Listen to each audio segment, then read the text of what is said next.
with us this morning. That's why we're starting early. First, I'd like to announce that Adrian Allison from the Pro Football Hall of Fame is here with us today. I'm pleased with a warm Hall of Fame luncheon welcome to our this year's class of enshrinees. 6 members are here. Ronnie Barber, Earl Regas, Joe Thomas, Zach Thomas, Mindy Coriel Lewis, and Ken Riley II.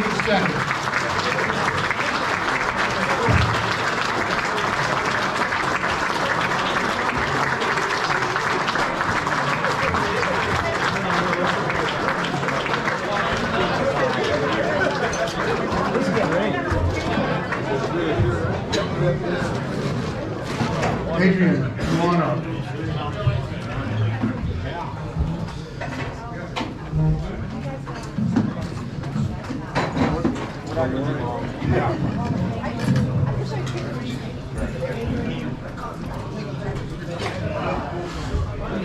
Good morning, good morning.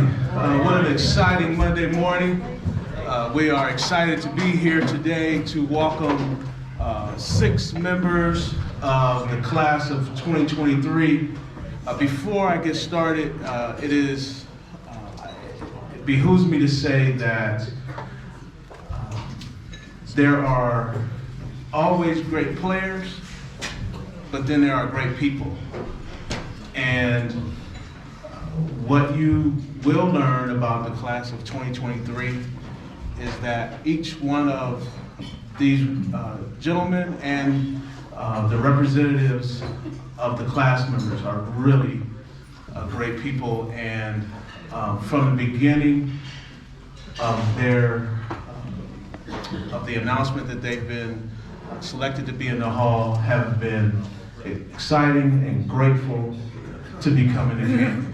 And so, without further ado, I want to, we'll just go in alphabetical order and bring up the Hall of Famers just to say a few words. So I want to start with Miss, and I gotta take my glasses off to see. Don't laugh. So I want to start with the 3rd round pick out of Virginia. He had played in 241 regular season games over 16 seasons, 215 consecutive starts, 224 if you're counting postseason games, the NFL's all-time leader in sacks by a cornerback, the only player in NFL history with at least 45 interceptions and 25 sacks. Of course, a member of that Tampa 2 defense, none other than Ronde Barber.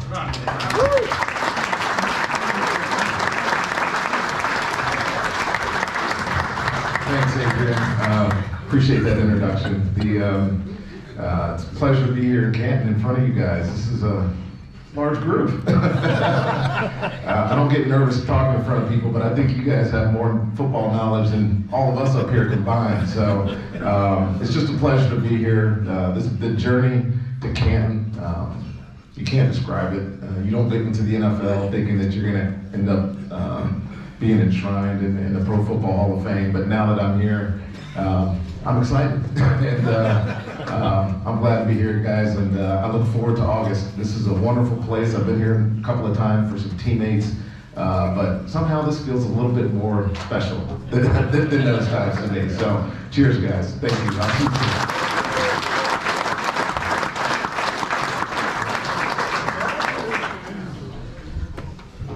Next we have, representing Coach Don Coriel, Mindy Coriel Lewis. And let me tell you a little bit about her father.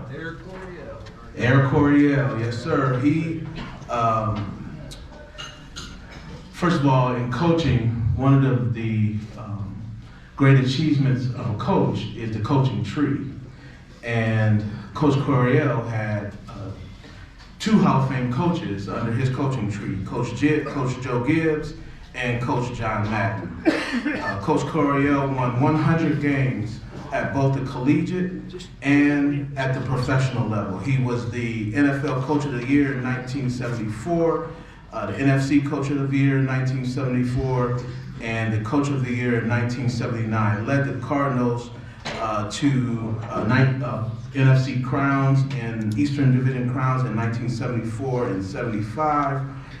Spent 14 seasons in the NFL, and as was previously mentioned, the famed Air Coryell offense is named after him, which is still prevalent in the NFL today. Please welcome Mindy Coryell Lewis, the daughter of Coach Don.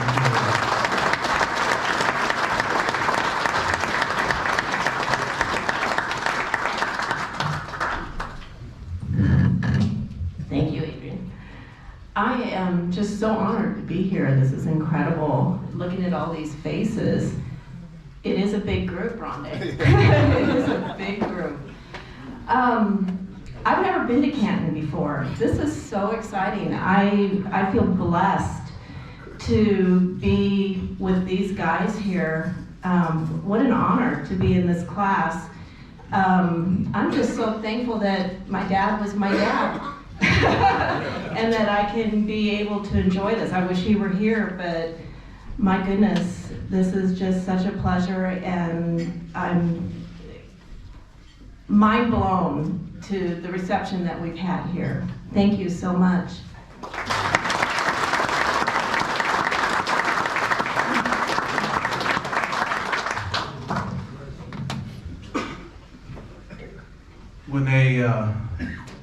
When you get your own nickname, you know you're pretty special.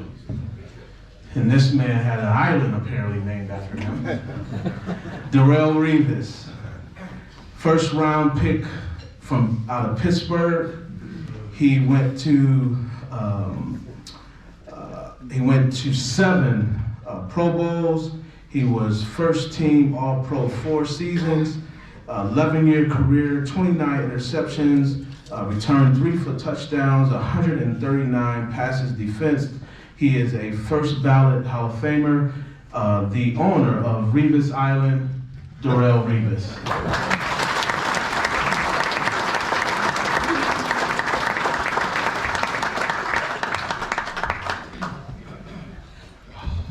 Hello, everyone.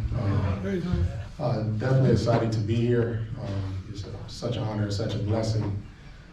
If it wasn't for you guys, through all the years of, just being behind the Pro Football Hall of Fame and all the work that it takes into it, I appreciate it. I hail from a small town called Alaquippa, which is some of the greats of Tony Dorsett and Ty Law. So, for me being the third guy from my high school and be able to represent my hometown, but also represent the Pro Football Hall of Fame, it's just such an honor.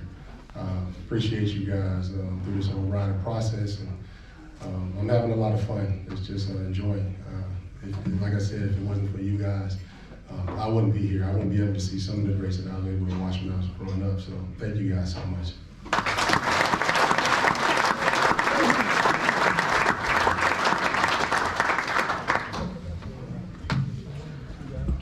We have 2 Ohioans in the class. I want to start with Mr. Ken Riley, who was known as the Rattler, Mr. Bingo, and Mr. Consistent. He was a 6th-round draft pick out of Florida A&M. Florida A&M, ladies and gentlemen, for previous conversations, is a historically black college and university. He was a 6th-round pick out of Florida A&M, 15 seasons in the NFL.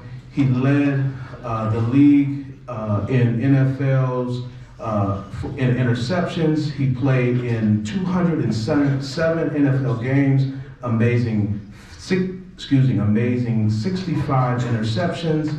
He currently ranks 5th, tied with Charles Woodson on the NFL's career interception list. And more importantly, he was described by Hall of Famer Coach Paul Brown as a model football player and a great gentleman. Representing his father, Ken Riley, is Ken Riley Jr.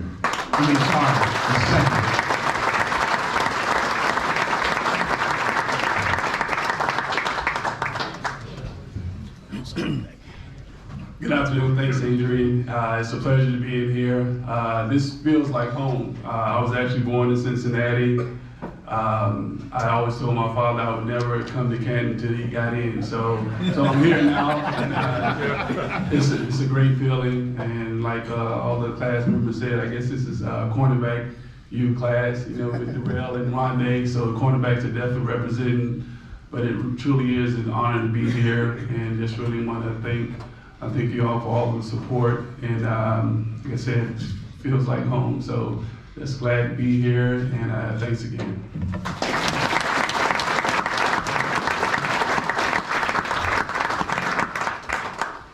So who doesn't remember in 2007, when the Browns were drafting high as usual in the draft.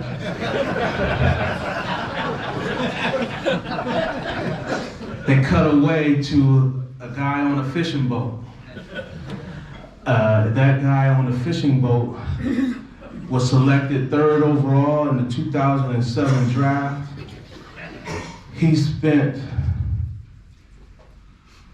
a lot of seasons, 11 seasons, with the Cleveland Browns, 10,363 consecutive snaps, allowed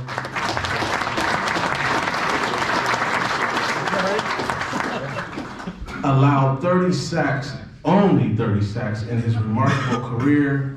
He was a Pro Bowler for 10 seasons, first team All-Pro 6 seasons, second team All-Pro twice, the all-decade team of the 2010s, and he's going to come up and name all of the quarterbacks he blocked for in his 10-year career. Please welcome Joe Thomas.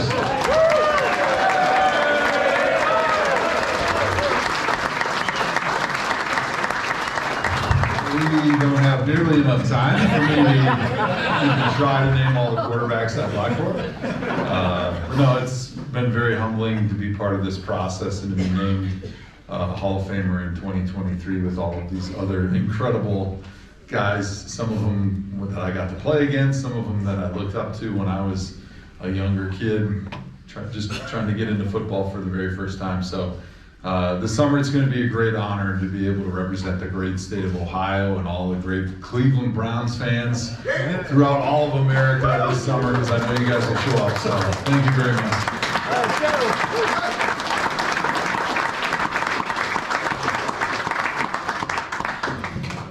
Last but not least, look at this. Last but certainly not least, I would say by and far the most campaigned for Hall of Famer we've had. We have been taking a pounding at the Pro Football Hall of Fame. When is Zach Thomas getting into the Hall?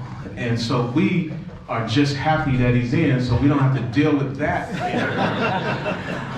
Zach Thomas was a 5th round pick out of Texas Tech University in 1996. Started his rookie season, was the Defensive Rookie of the Year.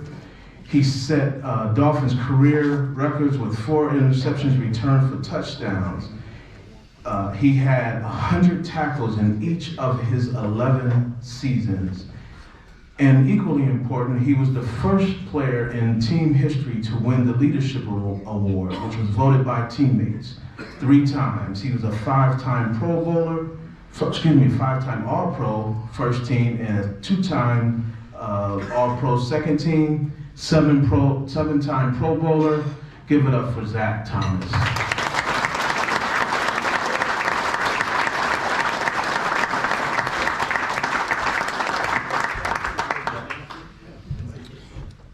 Well, thank you. Like Ken said, he feels at home. I feel the same. I feel like it's a small town feel here. That's where I'm from, in Texas, a small town. The open friendliness of everybody shakes hands. They don't just fist bump. You know, they get eye contact. I'm gonna be part of this family forever, right here. And it's very special to me. But, I was 154th pick. was always the underdog. And so I'm standing up here today, so I'm very grateful and blessed to, be here. And I appreciate everything, and I'm trying to figure out how to close this off. I've been hit a few times, so still a little bit. But thank you very much.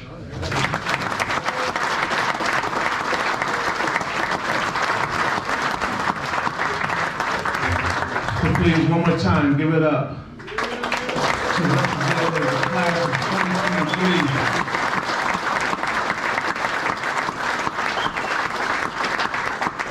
As we leave, I just want to say, first of all, thank this Luncheon Club for all of your support. We are excited. Tickets go on sale Wednesday for Jets Browns. And then we will have tickets are on sale right now for enshrinement. I think it's going to be a historic year in Canton, and we thank this Hall of Fame club and all you do for your support of the Pro Football Hall of Fame and our class members. So thank you for having us. Have a great afternoon.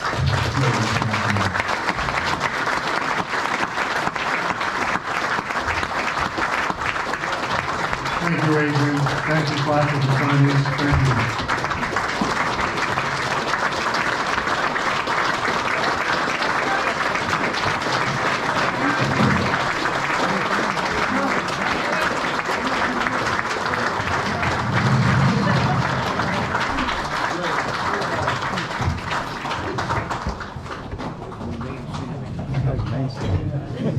Please remain standing.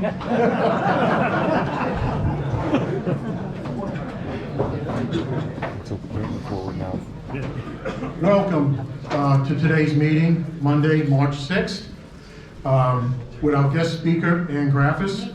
She is the Executive Vice President of Global Marketing and Public Affairs for the Hall of Fame Village. Thank you, Ann. On behalf of the Pro Football Hall of Fame and the Board of Directors of the Pro Football Hall of Fame Luncheon Club, I call to order the 25th meeting of the 60th year of the Pro Football Hall of Fame Luncheon Club.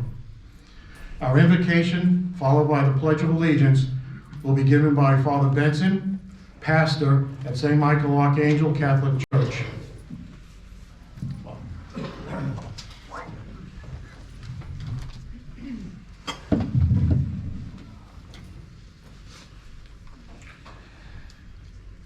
Almighty God, our Creator, whose blessings reach the ends of the earth, we bless and praise your holy name. We thank you for your love. We thank you for your goodness and your blessings upon us.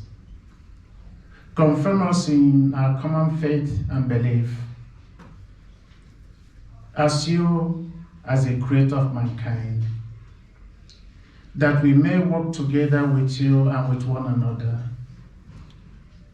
As we come here today for this celebration, a celebration that honors excellence in football, a celebration that honors the tradition of our ancestors.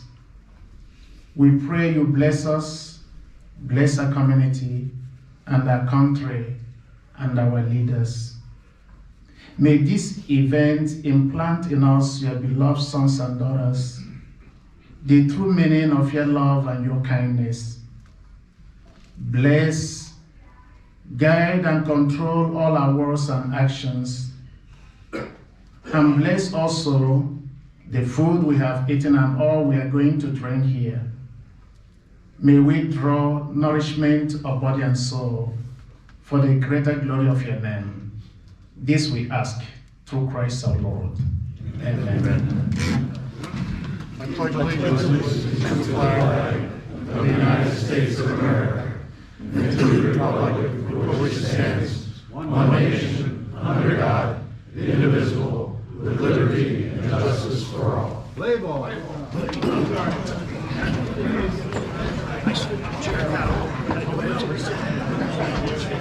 Just a reminder, please, turn off your phones, go in silence, Okay, thank you. I'd like to introduce the head table this afternoon. To my right, your left, Jim Osborne, trustee. Thank you, Jim. Barbara Benson. To my left and your right, Ann Graffis from the Hall of Fame Village. And Madison Zurkowski from the Hall of Fame Village. I'd like to acknowledge down in front here, TJ Downing. Thank you. And happy birthday, TJ. Recognition of our club sponsors, Old Care Primetime Health, Dr. Peter Ferguson, Wiltshire Golf Course, and Liberty Ford. A couple of announcements. For anyone that want to run for a new officer or trustee, please see the nominating committee. Past presidents Jeff Thornberry, Jim Mitchell, or Jim Osborne. Also like to wish Gil Thews, who's celebrating his 84th birthday. Gil, you here? Yeah, he's here. There he is. Happy birthday. Also, I'd like to let everyone know that Terry Williams is in the hospital. I believe he sits over in that direction. Yeah, he's in the hospital. So prayers for Terry. I do not have any debts to announce, which is a good thing. So thank you. 50-50 raffle tickets. I'm going to ask Ann to.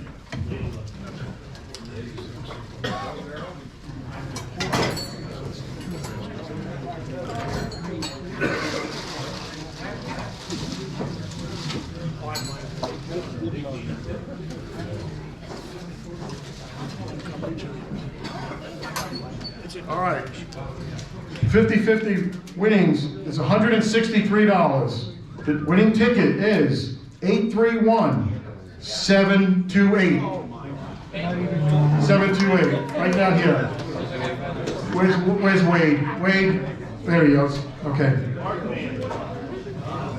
Thank you.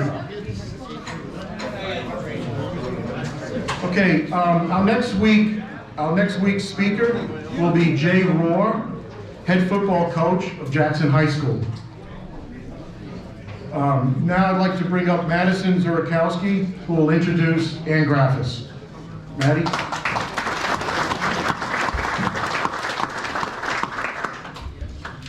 Thank you. Good afternoon.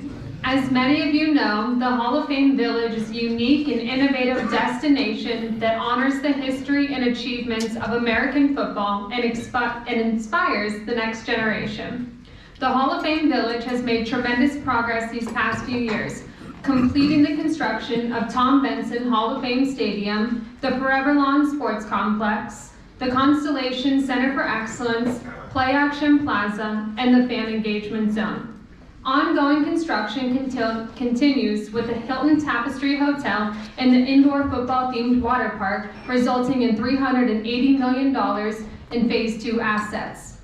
As Executive Vice President of Global Marketing and Public Affairs, Ann Graffis is responsible for leading the village's branding, marketing, and communications efforts. With over 20 years of experience in marketing, communications, and public relations, Ann brings a wealth of knowledge and expertise to her role. She oversees a talented team of professionals and works closely with other executives to develop and execute strategic initiatives and promote the village and its offerings to a global audience. Throughout her career, Ann has demonstrated a passion for driving growth and innovation through marketing, communications, and her love for people. She has held senior leadership positions at several other organizations, including the Pro Football Hall of Fame and the University of Mount Union. In addition to her professional accomplishments, Ann is also a respected thought leader and public speaker. She has been recognized for her contributions to the marketing and sports industries and has received several awards for her work. She is also an active member of several industry associations and serves on several boards, including Strengthening Stark, Visit Canton, Arts and Stark, and the Special Improvement District. In conclusion, Anne is an exceptional executive who brings a wealth of experience and expertise to her role as Executive Vice President of Global Marketing and Public Affairs. Her passion for strategic marketing and communications, combined with a deep knowledge of the sports industry, makes her a valuable asset to the Hall of Fame Village. Anne always says, "You are only as good as the people you surround yourself with," and I'm honored to be surrounded by her good heart, talent, and friendship every single day. Please welcome Anne Graffis.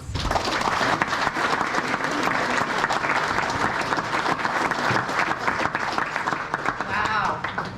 Well, I was first going to say, how do you ever follow all those enshrinees? Thanks so much for having me here today. And please stick around, I promise I'll do my best, but truly more humbling to me is coming after the remarks of Madison. So just to give you some background, Madison is from the area, and she was my intern to start when I first started at the Pro Football Hall of Fame, but Madison's local, and so am I, and born and raised in Alliance. And it's interesting, Madison went to Kentucky for college, and something that's important to me and should be important to all of you is that we have a capacity or an ability long-term to draw our young people, especially the really talented ones, back to our area to be part of the growth and all that's happening in our midst. And Madison, you're looking at the future of what can be something really amazing, and is going to be something amazing, I should say, in our area. So I'm incredibly blessed to have Madison with me every day. Quite frankly, I can't function without her, and she knows that. So she is, take a good look. You're going to be seeing her for a very long time, and I hope and pray that we can keep her because she's an amazing talent. So let me start with a little bit about myself. Again, I will try to keep your attention, recognizing that I'm coming off the heels of you meeting the new class. Born and raised in Alliance, as I said, really proud of that, as a matter of fact. I'll tell you a little bit about myself. My mom went to high school with Linda and Larry Karras, and so I tell you that for a good reason, because that was really an impactful relationship that has kind of been a common thread throughout my entire life. My mom was a single parent. She had 5 of us, and as a single parent, Coach Karras really was the man presence in my family's life. And so if you know of Coach Karras, I'm sure many of you do, you know that he is an incredible man of integrity. And boy, talk about somebody who can give you some life lessons and give you some backbone and give you a work ethic. And so today I'm going to basically share comments that are really rooted in the premises that Coach has instilled in me and in his teams for many, many years. And it's interesting because being from Alliance, I never really thought I wanted to go to Mount Union, especially since Coach Karras was there and he's like my dad, and who wants to go to school with their dad, right? So it was interesting. I decided I would try to, stay closer to home. And I remember the day I got accepted to Mount Union, my mom, who worked 3 jobs and was just this amazing presence in my life, I got my letter of acceptance and she cried. She was crying. I said, "Mom, why are you crying? I'm going right down the street. I'm living at home, for Christ's sake. I'm not even going far away." And she said, "I just never thought I'd see the day that one of my kids, that I could send one of my kids to Mount Union." And I thought maybe she was crying because it cost so much, but no, she really was just so very proud to have one of us, and ultimately 3 of us actually attended Mount Union. And so I see some of my wonderful friends from Mount Union that are here. Michelle, it's so good to see you, and just love your family. And it's just really about family there. And so I feel very privileged to have had that experience. So learned a lot from Coach Karras, learned a ton from my time at the University of Mount Union, and I've been so proud to be able to stay in the region to hopefully create something of great value for not just my kids, but many generations to come. So the 4 words that Coach Karras always really used to amplify what his team should do are the following: work, commitment, loyalty, and hope. Do you remember seeing these, Michelle? I'm sure you do. They're in the locker room. They're in my office now. I had Coach actually come to speak to my team at the Village just a couple weeks ago to really help drive this home. So I'm going to break it down and give you some information related to each of these 4 words, and happy to answer some questions when I'm done. I know you need to be out of here at 1, so I'll promise to get you out of here well before then, so you can enjoy the rest of your day. So work, what are we currently working on?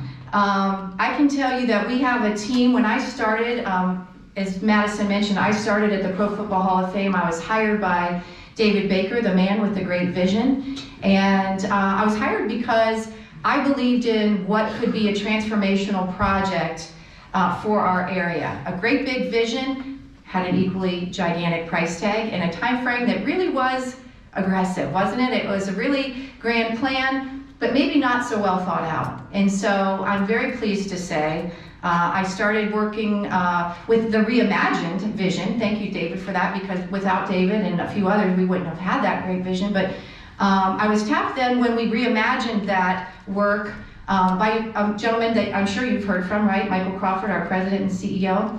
And so he said to me, hey, Ann, you came to the hall not to work for a museum per se, but to be part of the growth of something really spectacular for our region. Why don't you come alongside me and see what we can do together? And so I think I was like employee 2 of the new venture, which is the Hall of Fame Resort and Entertainment Company. And just to give you a little bit of background and education, I guess, in how we exist. We are a for-profit company. I want to say thank you because I know many of you in this room are shareholders.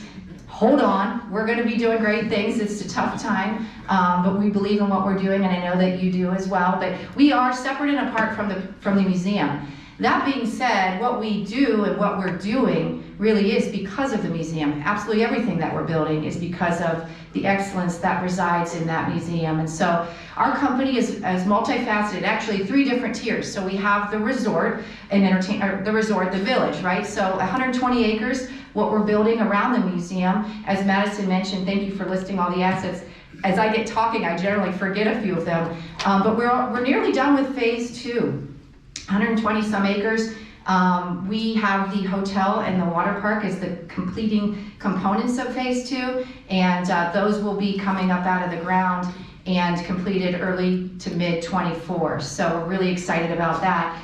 In addition to those that Maddie mentioned, phase 3 is now being drawn out on the books, and so we have a lot to be thinking about. We have hired a master planner to come in and help us imagine what that could look like. But think more of the same, a few more entertainment and dining components, maybe healthcare opportunity, maybe some sort of young professional living opportunities. And so what we're doing is really making sure that whatever we're building now is very well planned out, very well thought out, most importantly financed, right, and paid for. Isn't that this is the most important thing? And then what we plan for phase 3 is actually something that is responsive or reflective to what we see our consumer, our fan demand tell us, right? So it's not about just building what we think people want, but it's really listening to what they're telling us that they want, and all of you too. So if you have thoughts about that, I certainly welcome it. A gentleman came up and gave me a suggestion about some lighting on our campus, which I absolutely welcome. I don't mind hearing the good and the bad as long as it's done nicely. And I can assure you I hear it all. So I do take it all to heart, and we listen. I think it's really important when you're building something as large as we're building that we make sure that we pay attention and we listen to those that are in our midst.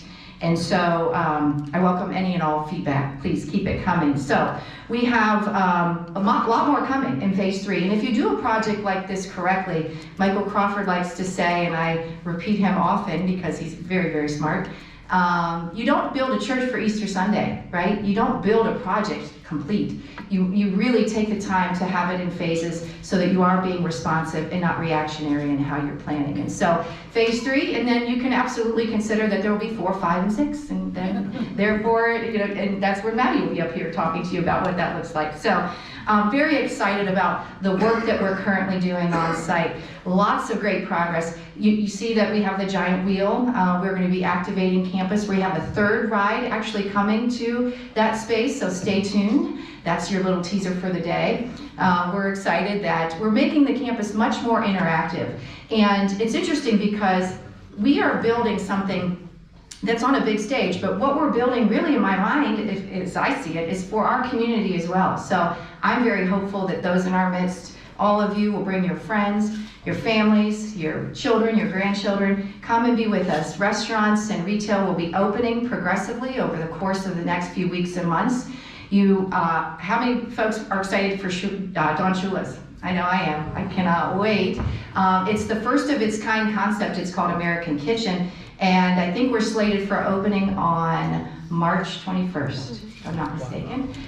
So we are very, very excited about that. I hope that you'll come and check us out. The American Kitchen concept is something that I think you're really going to enjoy too. Not only will we have the steaks that Don Shula's is known for, but I think it's also going to give us some options that are maybe a little bit in a mid-range, so that you can come and just have a sandwich or just hang out.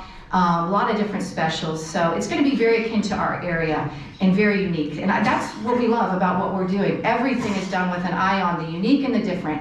We're not here to be in competition with any of our area businesses. We're here to be in complement too. And so I take a lot of time, an exhaustive amount of time, talking to a lot of different community members and groups to make sure that all that we're doing is very complementary, it's very comprehensive, and then we're working side by side with our partners and our friends. So that leads me really to my second word of Coach Karras's mantra, which is commitment. So I'm going to say commitment and community as it relates to this one for my comments and as it means for all of you today, because for me this is all about community. And it's interesting because I obviously am committed. We work 24/7. I mean, that's no lie. Maddie can attest to that as well. But how have we done this work that we do every single day? And I can tell you, from my seat, if in fact we aren't supporting and lifting up those around us, we're doing something wrong. And I'm so proud of the fact that we have made sure that we have a very deliberate effort to lift up those amongst us by way of this project. So you can imagine, Maddie mentioned just the assets that are a part of phase 2. We are lifting up, by way of the first 2 phases of this project, about $600 million. That's a lot of money. And I can tell you, the folks that are actually building those assets are 80% local workforce. That's a big number. We're not looking outside of our midst to go out and build this project. We are deliberately making sure that we are employing and bringing in all of the great talent and wonderful people that are in our midst. I'm really proud of that. We have a PLA, we're committed to the unions. I make sure, as part of my effort underneath the umbrella of my office, DE&I is a primary concern. And I'm very proud to say we've set goals for ourselves in that space, and we not only met our goals, but we exceeded them to date. So much to be proud of. I don't know that enough is said about that, quite honestly. I'll sing it from the rooftops. But it's really interesting because if we can't lift up those amongst us, again, I'll say it, we're doing something wrong. The list is as long as my arm. The Hilshire Clarks of the world, the Standard Plumbings. I could tell you, I have written them down actually because I want to make sure that I'm paying attention. And not everybody's going to be able to be in the space at the same time, but I can assure you, this isn't a sprint, this is a marathon. And so I'm very much encouraged that over the course of time, we're going to continue to bring even more and more businesses into our midst and hopefully benefit by way of the project. It's so cool for me to announce, I mean, my goodness, who doesn't love pizza oven? I have literally, Mike Crawford, who's not from the area, he's like, what's pizza oven? I said, have you lost your mind? You've not had pizza oven? And he said, no. And so once I said, oh my gosh, this is the best pizza around. Sorry for any other pizza folks in the room, but so we're so excited to have a pizza oven on campus. Football themed, super cool. And then Haggis, there's a lot of other things that we've been talking about, but we really are trying to make sure that what we're doing is bringing in the best of what's around us and giving it another look and another feel and hopefully exposure to some guests that are coming from other areas of not just our region but the country. So I say also how our work as community is, I work on a lot of different boards and I need to make sure that what we're doing is obviously always being connected and committed to the greater region. So the commitment to the community, in my mind, can maybe most easily be represented by way of this conversation with our hotel downtown. So I don't know if you know this, and if not, I'll share with you. We own the DoubleTree downtown, the only hotel currently in downtown Canton. And as beautiful as McKinley Grand was, it was not in great shape, right? So we took it over, very, very large investment on behalf of our company, and put in millions and millions and millions of dollars into that space. We literally took it down to the studs, and it was an incredible thing to watch and learn from, quite frankly. But it really was to the place and time where it absolutely needed that. Unfortunately, its time had come and gone, and if you've been there lately, and hopefully many of you have, it has absolutely been restored or reimagined, and it is spectacular. We get nothing but wonderful feedback from folks who have events there, who have gone there for whatever reasons, and we couldn't be more proud of that. But that is a direct indication of our commitment to the downtown area and to the region overall. I mean, that hotel in and of itself was a regional hub for business travelers. It wasn't able to do that any longer for the Timkins, the Diebels, the other businesses in our midst. And now we are once again capturing that business travel, and I'm so excited to have such a showpiece. If you like Hilton's, this is one of the nicest DoubleTrees you're ever gonna find. So I hope you'll go down and check out the 330. It is a really cool restaurant, and the food is just spectacular. So I'll take you to lunch if you wanna go sometime and check it out. We love that we have that property in downtown Canton. That's our commitment, just one of ways in which we are investing in the community. I could go on and on. We actually, by way of our agreement with the city schools, we actually built the football operations center for McKinley. I don't know if you know that, but it's a shining, I think, $7 million complex for an incredible group of young people that we know will be doing great things for years to come. And so there are many ways in which our project, our company, our people are committed to our community. And I'm very, very proud of that. It means a lot to me personally. So loyalty, the third word, you know, it's interesting because a lot of folks, they'll say, I try not to read the social media posts when we put stuff out there because it doesn't usually end well, because I get, you get all worked up. But for us, what we're doing is something that is, quite frankly, on a global stage, right? But why we're doing it is a commitment to a museum that sits in Canton, Ohio, right? We are so incredibly honored, and I feel very privileged, quite frankly, as I know all of you do. We're so proud that the Pro Football Hall of Fame is here in Canton, right? For 60 years plus, we're so proud of that. I tell people everywhere, and everyone knows Canton because of that, and it's because of that grand ability for all of us, right, to be so and passionate and committed to something that we know what we're building around it is going to work, and it's going to be that much more successful for the museum. If we win, the museum wins. If the museum wins, we win. And in my mind, even though we are separate and apart, for the simple fact that they're a non-for-profit and we are not, the simple fact is everything that we're doing will increase traffic to the Pro Football Hall of Fame. That's the hope, that's the goal, right? Absolutely everything that we're doing should be driving back into the museum. And that is really the end game for me. When I think about what we're doing, what we're building, how we're ideating about whatever's next, I think, okay, how can it lift up the excellence that is the Pro Football Hall of Fame, and how can it show up for Canton as it relates to economic development? And that's really, really important. So the loyalty that you all feel to the museum, clearly, Maddie and I were commenting, I love the gear. Everybody's got the jackets on and their hats, and that's loyalty, right? That's fandom, and I'm so proud to be part of a greater community and family of people that are committed to what is the Pro Football Hall of Fame. I did work there for 3.5 years, and gosh, it was just an incredible privilege to be amongst and really learn about the museum. I didn't really have that kind of a background. My background was finance and development and raising money and doing all those types of things, building capital stacks, and so to be able to come in and really just be immersed in the rich history of football. As I mentioned, I grew up around Larry Kerr, so I probably know more about X's and O's than any woman ever should. But that being said, it really is incredible for me to have learned now and been around, some of these Hall of Famers. They really are incredible people, and it's been a wonderful privilege. So to be able to build something that's going to honor them and really allow them to have a bigger platform for what they're doing is an incredible privilege for me. So I guess I'll just mention that a little bit. I'll expand on that last comment just a little bit further and say, really what we're doing is going to allow not just the Hall of Famers, but anyone that played down in the league have a bigger platform, right? We can go into business. Isaac Bruce, Smush Cookies is going to be opening in the next few months, and we want to give Hall of Famers who have businesses opportunities to be in our midst, right?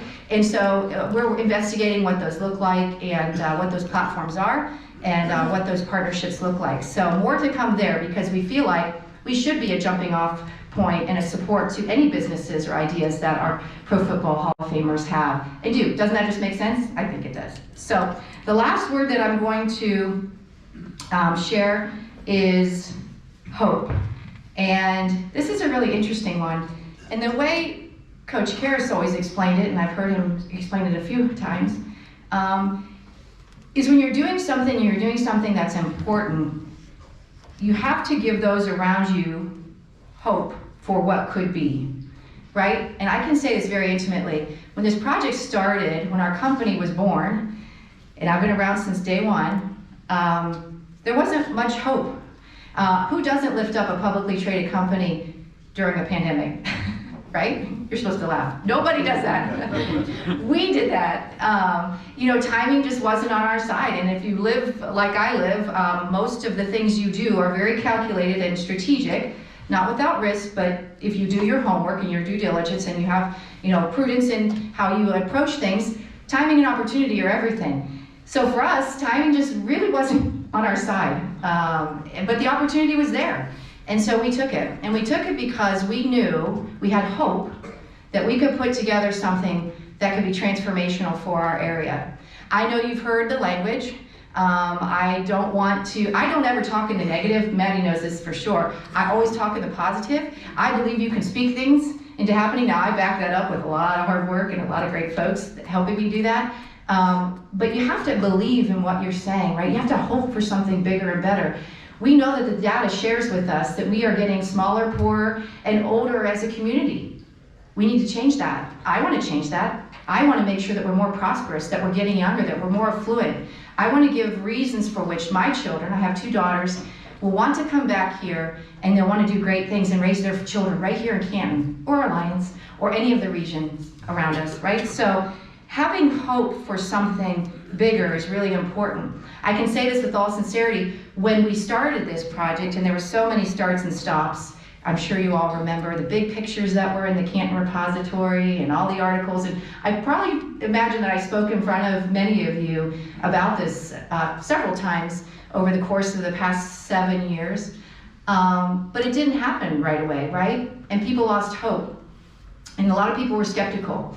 And I heard more times than I can count, boy, if I had a penny for every time, that's never gonna happen. You guys will never do it. It's not who we are. That's not gonna happen. You're not gonna get the money. It just doesn't make sense. And it's interesting because when you have a great idea and you partner it with great leadership, anything is possible. It's the right thing to do, it's the right thing to do. So persistence is key. I have a plaque in my office that says grit and grace, and hopefully I've got enough grit and definitely I can say grace to manage a lot of negativity coming my way. But we believe and we have hope. And so it's really, really important for me to share with you that rising tides lift all ships. That might be an overused phrase, but it's never more true than I've seen it happen here, especially most recently. I'll use Alliance as an example. I'm so proud to be from Alliance, but I will say it was a manufacturing town that literally, quite honestly, was saved by a university, right? It's saved by the college. Thank goodness that Mount Union is there.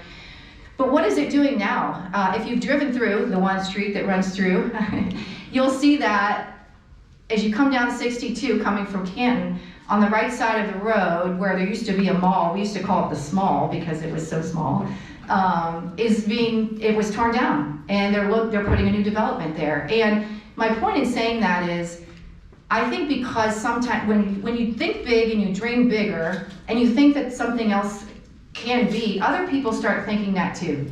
And it's almost like when you paint your house and your neighbor's like, ooh, I better go paint my house, mine doesn't look so great now. I kind of feel like our communities, and I'm not going to take credit solely for this, but I will absolutely say, I believe because of what we're doing, a lot of other communities and a lot of other companies and a lot of other individuals are thinking and dreaming bigger. And I couldn't be more excited about that for what it means for all of our communities. When I come home from enshrinement, and we usually have these really late nights, and I'm driving back to Alliance, I typically am following many cars, even at those late hours, that are driving back to Alliance to stay in the hotels that are there too. So I know that the economic uplift of what we're doing is dramatic, it's real, and it's being felt by our entire region, and I couldn't be more excited about that for all of us because it gives me hope. I'll give you another example of economic development and the impact and what this can do for our area by way of what we're doing currently in our project, which is our Forever Lawn Sports Complex. So hopefully many of you have been out there. There's 8 fields out that way, Turf, Forever Lawn, amazing family. The Carmi family, amazing family, coming alongside of our project, believing in what we're doing. They just laid new turf in the stadium. I don't know if you've watched the cam. We've got a live cam out there monitoring that progress. New field, expensive field going in. But out on those fields, and they're programmed, I would say, probably, it's 10 months a year. It's hard to believe, but we don't play 12 months a year on those fields, but darn near. We had last year alone over 300,000 folks playing on those fields, plus the numbers tell us 1.5 parent. Those folks come to play for multiple days. Now, I don't know how many of you have children or grandchildren that play sports, but I do. And my husband just back from Philly, where he spent 3 days at a tournament, and I don't even want to know how much money he spent when he was in Philly. That's what parents do, right? When you come for these tournaments and you stay for multiple days, and that's what folks are doing, those things correlate into economic impact for our region. Those folks are buying our gas, they're eating in our restaurants, and they're staying in our hotels. And we know that very specifically because the data tells us. We actually work very closely with Visit Canton, and Visit Canton actually has a model by which they can tell where folks are coming from, when they're coming, and how long they're staying. Isn't that incredible? So we know what we're doing has a direct impact on the economic development and uplift for our area, and I'm really, really proud of that. By way of taxes alone for the county and this city, over the next 5 years, we project almost $100 million impact in taxes alone by way of this project. Those are real dollars. I get calls all the time from folks, and this is no lie, people asking, they're complaining actually, why would the city give you money when we have potholes to fix? Why would the county do this when they have these other priorities?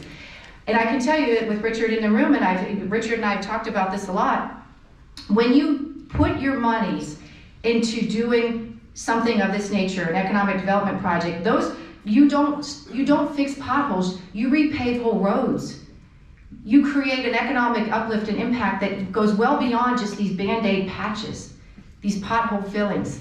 You create something that can be sustainable and can change the trajectory for a region for generations to come. And those dollars are real. I can't say how grateful I am enough to the commissioners, to the mayor, to the city council, to the school board, to all of you in this room, for all that you do to support what we're doing. It's happening. I know sometimes that seeing is, a lot of people don't believe unless they see. Hopefully you can see what we're doing is happening. It's coming up out of the ground, and it's happening because of the support of so many incredible people, the foundations. It's incredible the leadership that we have in our community, and we've tapped into all of them, trust me. We believe that it's gonna take a village to build a village. Usually that's the topic or the theme of my talk. But I'll really just close with that because my gratitude is endless. I stand before you humble and very, very excited about the future. I really love this group. I know many of you in the room. I hope that you will come and visit and check out our village. Tell everyone that you know. Stay the course. Appreciate your commitment. Really, really appreciate your support of our work. We are loyal and we have a lot of hope. And so I hope that you do too. So thanks for the time today. All right, I'll take a few questions. No heckling. I was teasing. Richard, no questions from the commissioner. I'm just kidding. Does anyone have any questions for me? I'm happy to try to answer them. If I can't, I will get back to you. Yes, sir. Right. Yes. I was just amazed by your speech. I thought it was fantastic. I was ready to sign up for a timeshare. Oh. In going down Fulton Road with my wife, I said, just look at that. That's amazing there. I said, my only question is, will all this be completed before so that I'm still on this side of the grass? I sure hope so. And we're working hard every day. And the question was when, basically you're asking timelines, will this be completed in your lifetime? And so it's interesting. One of the major factors for all that we're doing now, obviously, is the financing component of it all. We won't take anything on that we don't believe we can realistically finance. And I'm not talking about ridiculous rates. I mean, Michael Crawford's background, as you all know because you've heard him speak, is just wicked. He's done these things globally, which really just helps us understand better, like what's reasonable as it relates to rates attached to lending, right? And in these markets, I mean, it's an incredible time right now financially. So to answer your question about timelines, phase 2, the indoor water park and the second of our hotels, which will be on site, we're thinking about mid-24, and then after that, actually, we'll probably break ground on phase 3 while we're wrapping up those 2 components. So you're never done, as I said, so I don't know if it'll ever be done, and you're like, I'm hopeful that it'll continue on and we'll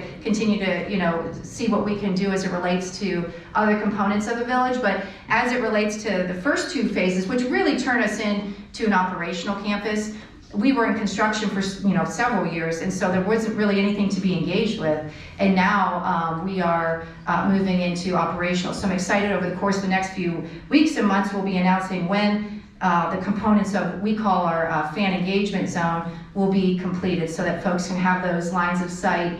And it's interesting, I guess I failed to mention, I got off on a tangent about the village. We also have a media company and a gaming enterprise. So sports betting, obviously legalized in January, is huge for us. You're going to see those activations come to life over the course of the next month or 2.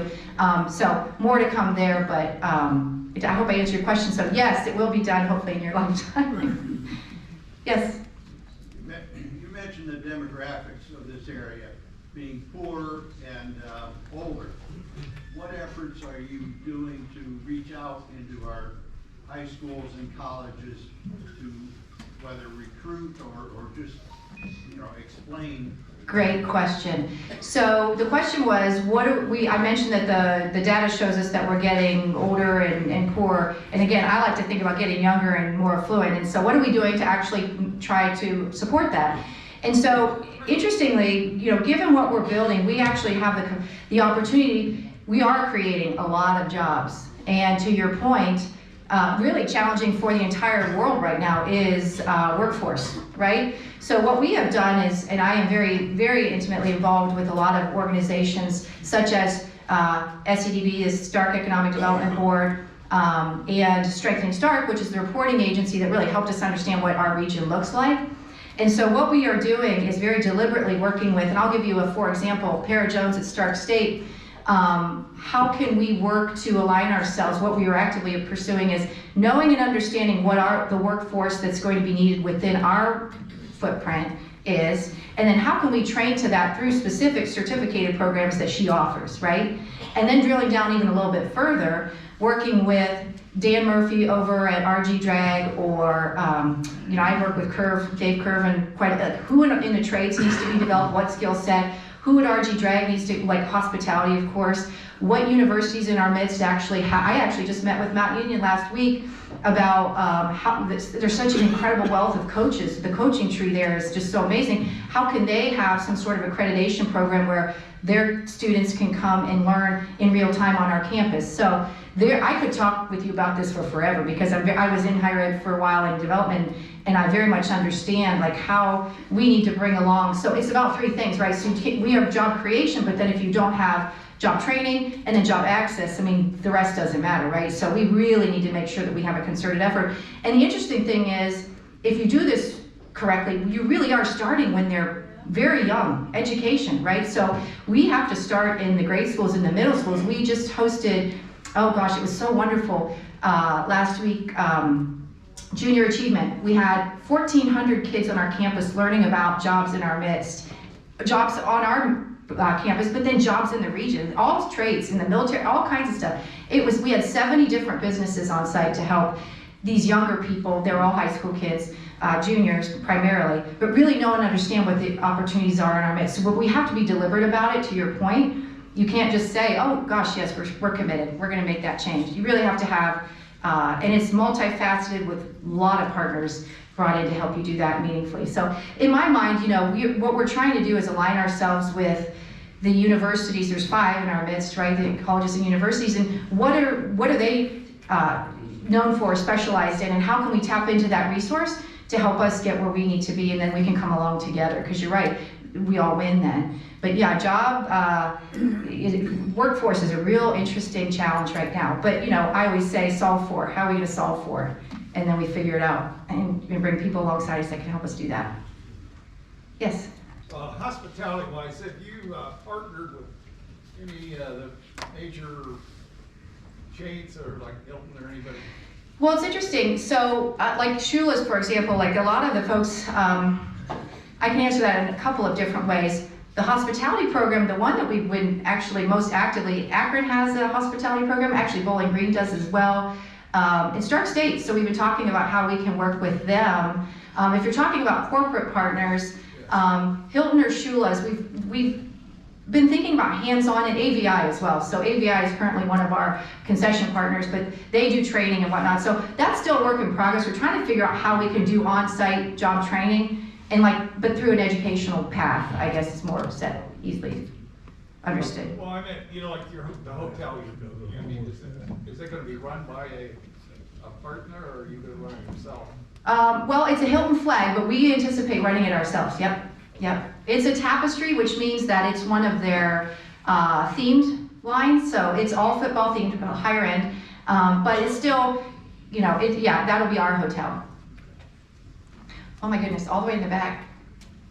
Congratulations on getting Shula's open, and thank goodness for the teddy bear place, because you'll have a neighbor. But I guess my question is, a lot of those structures, including the Center for Excellence, the office building, have been up, yet unoccupied.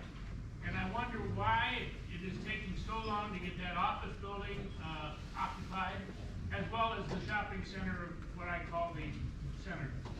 So that's a question. The question was, why is it taking so long to fill the Center for Excellence, which is our office building, that's where we're housed, and then what we call our fan engagement zone, why is it taking so long to get some of those things tenanted and filled? Those questions are those are things that keep me up at night, but I can tell you the answer. I believe that I understand the marketplace, and the marketplace is coming out of, believe it or not, it's still post-COVID, and it's very, very interesting, because where I am very fine to be working in my office 7 days a week, most folks, I'll address the office complex first, most folks have gone to a model that's not back in the office 7 days a week or 5 days a week, however you want to look at it. And that's a fact. Many companies, even large ones, have literally gone to a quasi work from home, work in the office type of model. So what we're dealing with is an office space. It's about 72,000 square feet, 4 levels. We take up the lower level and the first level, so those 2 are full. We have Donald Driver actually going to be having a performance training center on the first level, which is next to Starbucks.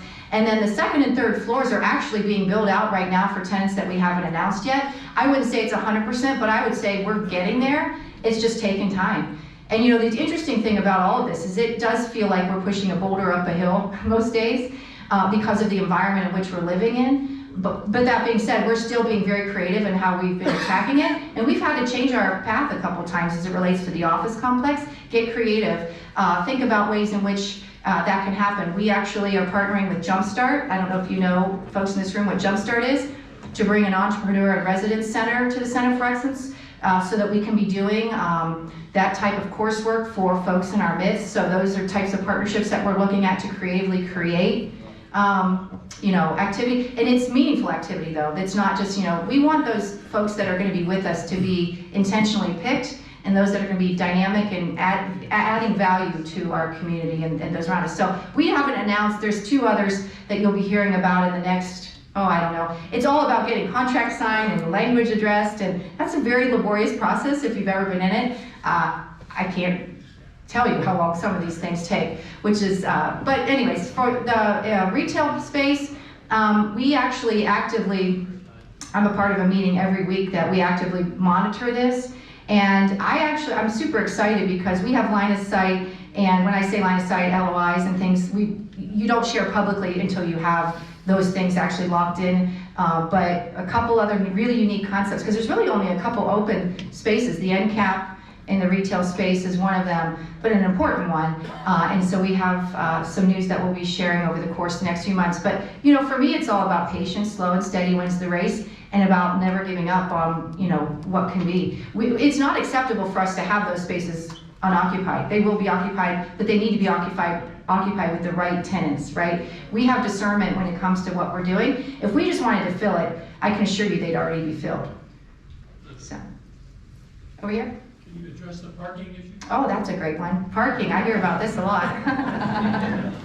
You never have enough parking. You know what's so great is when we, obviously this is no news to this group, when we have our larger events, our neighbors make out, right? So they make a lot of money. They love us. And so more events equates to more dollars in their minds, most of them. So our neighbors aren't mad about the parking so much because it spills out into their spaces. It's the guest experience really that is one of my major concerns. And so we are absolutely, we actually have we have so many meetings, it's unbelievable, but we have a parking committee meeting and we meet and now we're talking, so we're paving 2 additional lots, but we've been very thoughtful about planning for that since the beginning. So it just has been in the mix of construction where some of these lots are just now being paved, and we have, I think, 2 that are actively being paved now. But the reality of the situation is if you grow like we want to grow, we're not going to have enough parking where we are. And so what we're doing is we're working with, I have a meeting actually this week with SARTA, Kurt Conrad's a great friend, but how can we be busing our teammates, like those that are employees, how can we be busing them to maybe a different location to park so that our guests have the first run of parking spots? Disney does that all the time. So these things just need to be planned out and thought out, and how can we be more consumer friendly and customer centric as it relates to that guest experience. And so we're definitely thinking about how we're going to have loops, how we're going to have dedicated vehicles, how we're going to make sure that our guests have that great first experience, because if they don't, they won't return. And this includes all of you, right? The fact of the matter is though, it's interesting, our campus right now from end to end is about a 12 to 13 minute walk. It's not that far, but most folks just want to park right next to where they're going. And it's just not really feasible or possible. So we're going to make that as great as we can right now. You can consider as part of phase 3 that you'll see parking deck or 2, right? Those things are incredibly expensive to build, incredibly expensive. I'll say it again, they're so expensive. So we're just really trying to be, we, as a startup company, we're in our infancy stages, so we're being very, very prudent with the dollars that we have. I really want to say that. I guess I'd like to make this point actually, because it's interesting. We get approached a lot from different groups for support, right? Can you sponsor this? Can you be part of that? And it's interesting because from what I said, I have such a heart for all these wonderful causes or different things, but for us as a company, it's not responsible for us to be giving our dollars, even though they're meaningful causes, when we are out actively seeking and trying to capture support for ourselves. That just doesn't make sense, right? So I'm getting a little bit off of a lot off of parking, but my point is, we need to make sure, we have to pay for these things, right? So what we're doing now is trying to be very prudent with the dollars that we have, putting surface parking lots in, working with our neighbors. We're trying to be very creative with Uber and Lyft, maybe bring them into our presence in a bigger way. They don't really exist in Canton so much right now. How can we maybe make a play for something like that? So, everything's on the table. And we're moving forward with things that we know are going to be helpful for us now. So, sorry for the long-winded answer, but it's a great question, and we definitely have to pay attention to it. So, yes? In the original plans, I know there was discussion about providing medical facilities for aging and retired football players and so on. Is that still on the books, or has that been shown? Okay. The question was, in the initial plans, there was an idea for a medical facility for retired or aging football players, Hall of Famers. I remember it well. That was a really amazing concept. I can share with you, it was definitely one of the ideas that David Baker had. His background really was, he had a medical complex that he helped build out in Henderson. And so I think that was always on his mind as something that we could or should have here. I will say, as it exists as part of phase 2, it doesn't exist. It's not been in our plans yet. That being said, I actually can consider that going forward. I'm not sure, a retirement community or something of that nature, but I can envision something that's more along the lines of medical related to elite performance, training, rehab, surgery, those types of things. We have a wonderful partnership with the Cleveland Clinic. And very excited about that. Of course, they're right across the street from us now, and so what that looks like going forward, I think it's going to evolve. But to answer your question right now, no, that is not in the works. I think it's a wonderful concept and idea. It just has to be feasible for what we're doing. So, thank you. You're welcome. What are some of the groups that are coming in? You say you have groups coming in all the time. Everybody thinks about football, but you do so many other things. In the next 6 months, who's coming to Canton that will bring visitors? Great. So the question is, what groups or what other things are we bringing in? And we say, I mentioned that we bring in hundreds of thousands of folks. Who are those folks? And so it's interesting because we contract out for tournaments, right? So the number one attendee on our youth fields currently is soccer, right? It's not football, so, but that's okay. We love soccer families too. And so we host anything that's rectangular sport, soccer, lacrosse, field hockey. We've had marching bands. We've done all kinds of different types of sport. Football, of course, is one of our most favorite, but we welcome them all because they all love to, be in our midst. It's funny, I'm so excited. Who's excited about the USFL being with us this year? It's going to be really fun. 2 teams are actually calling our stadium home. Those 2 teams being with us for those, I think there's 12 to 14 national broadcasts. That puts Canton on the map 12 to 14 times, like through national broadcasts. And I'm talking like Fox is Fox, right? So it's super exciting for us. But they have, by way of what they're doing, they've already contracted 16,000 room nights in our hotels. Can you imagine?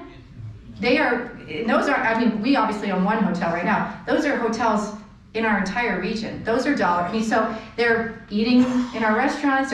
So the impact of something like the USFL is dramatic, right? But in addition to that, we have many more concerts to be announced, which are just one-offs, but then tournaments. The Women's Football Alliance has re-upped, I should say, excuse me, and many, many other types of sports, tournaments and the like. That just gives you a few examples. But it's interesting, everything that we do is attached, as it should be, to a P&L, right? We have to have the numbers. So what we're bringing to our area has got to, we're not in the business of losing money as a company. We want to make sure we're being, really smart about how we're bringing folks in and being every day matters, everything that we do matters right now as a young company. So, yes. Do you ever, I don't even know if they do it or not, but have the blue coats perform? Yes, they're performing this year. I don't know if you saw the schedule. They're actually going to be part of the enshrinement festivities. So you bring up something that's near and dear to my heart. I absolutely love the Blue Coats. I mean, we have in our midst just an amazing drum and bugle corps. And when I I have to think about when this was. Were you with me? I mean, we actually did, yes, to answer your question, yes. We did the Blue Coats performed during the Black College Football Hall of Fame game 2 years ago, I think? 3 years ago. I'm so proud to say I was a major part of making that happen. It was so exciting for me. But what we also did as a companion piece to that was a learning clinic for youth in music in our area. So the Blue Coats broke out and did sessions with young people who came to be and train with them while they were kind of getting ready for that performance. So it was a huge win-win. I just absolutely love Mike Scott, their current director, and I would love to see them be with us on a regular basis. I think you can count on something like that. We've a vision for having some sort of smaller size drum and bugle, like on the regular performing, and they would be a part of training that, or being that maybe. We're just not quite there yet, everything in its time, but we have long been talking with the Blue Coats. I think it just is a huge win-win for all of us. I'm so excited they just announced they're going to be training over at Mount Union, which is awesome. So, yes, sir. One of the keys to success is ease of access. So how easy is it going to be to access the Shula restaurant? So that, it all comes back to parking, but I will say the one thing that's going to make it easiest to access is we'll have valet parking there. So we actually have, it'll be up and running by the 21st, and that's going to be the easiest way to be dropped off right at the door. We've already contracted with a valet company, so we're making sure that when folks come to be with us, it's not difficult. But that being said, we also are going to make sure that the parking around it is reserved for our customers. It's not going to be for employees. Boy, if you see any one of us park near a building, you better get after me. That's going to be true for all those other shops that are going to open? Well, it's going to be true for the sports betting area and also for Shula's as it stands right now. And in all sincerity, what we're going to do is monitor and then respond to what demand is showing us, right? So if in fact we see that this is an experience that's a bottleneck or something doesn't, the consumer experience isn't good, we're gonna change it, we'll alter it. I mean, that is, it's interesting, Michael Crawford's background of Disney is one that is absolutely ingrained in all that we do. We call it good show, bad show.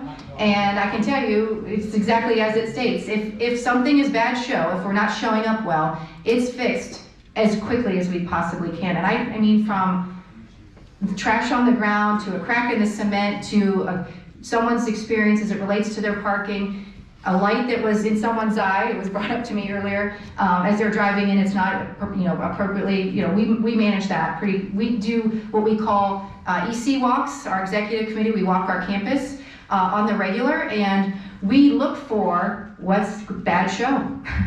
And it might sound like we're nitpicking, but if you don't do those things, if we don't pay attention to them, who is? And so, we walk around as a leadership team with Michael Crawford, and he'll point this out and point that out, and it's kind of painful sometimes, I can't lie. We have a list of, things we need to fix after every single one, but that's okay, that's why we're there. So. How about access to the stadium? I know parking over here, and they gotta walk all the way around the high school, all the way down to get into the entrance. I mean, are they working on access to these? So the stadium's a unique one because we have to be protective, and rightfully so, for the safety of the kids, and you know what I mean? So it's like having those access point, ingress, egress for the stadium is pretty well designed as it relates to making sure that we're being safe and addressing those types of things. You will see during enshrinement this year a much different experience as it relates to gaining access from other points, or being able to traffic being directed a little bit differently so that you aren't having to walk so far. But I have to say, it's probably just a part of what's going on. If it's a large event, you're gonna maybe have to walk a little bit, so. Yes? Do you regret putting all those turf fields in Don Scott Field? I'm sorry, say again? Do you regret putting all those turf fields? Do you use that for parking? Oh gosh, no, my goodness. The question is, do you regret putting in the youth space, the youth fields? Actually, I'd like to put more fields out there. No, because the youth fields are the driver, really one of the major drivers for what we're doing now. I mean, of course, we have the Center for Performance, which is now our indoor space, which is also equally driving traffic. But no, I mean, parking, quite honestly, I mean, is something, is an ongoing conversation, but those youth fields, I think, are really strategically placed. It actually kind of brings our campus together. I think it's very well thought out and well planned, but. Do you own those fields? Mm-hmm. Yes, we own the stadium, we own the fields. The only thing, I mean, the land we lease for the stadium, obviously, you probably all know that, but the only thing that we don't own that we're building around, I mean, obviously the museum we don't own, but all of the rest are assets of our company. Yes, sir. Are there plans of building an above-the-ground monorail from Centennial Plaza to the Hall of Fame Village and to the Hall of Fame? And is Topgolf and the Brew Kettle almost ready to open? Yes, I'll start with the end of your questions first. Yes, and yes, the Topgolf Swing Suites and the Brew Kettle, how exciting for us. The Swing Suites actually have, it's so cool, I'll just mention this, but you can actually look into the stadium from a space that they're building out. It's gonna be just spectacular.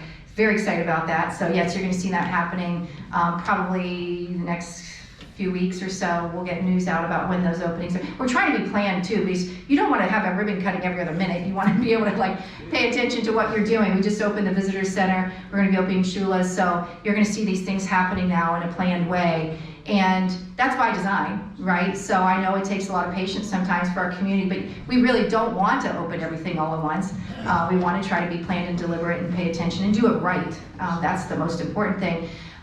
Your first question was the monorail. So it's funny you should mention that, because I have been part of some really incredible, engaging conversations related to what types of transport could be. Everything from driverless cars to a monorail, because there is rail actually laid between downtown and where we are, right, already.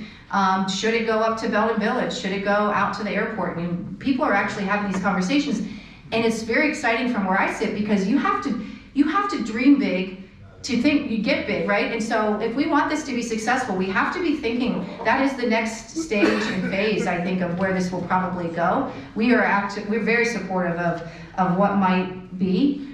We just don't know what might be yet. And so to say we'd be supportive, I would say if it makes sense for all parties, cost is going to be a factor too. It's interesting to lay rail, because I have been part of these conversations, it's incredibly expensive, and it's a several-year process. But in our minds, if you are thinking and planning for that now, you know what I'm saying, we're gonna need it probably in 5 years. We need to start thinking progressively like that as a community, right? Not being, you know, as a community being proactive, I think that's the most exciting thing too. We're not reacting anymore, we're anticipating and getting better at planning for, so. Thank you for talking to our group. Oh, of course, it's my pleasure. I think we're done. I'm sorry to get that many questions.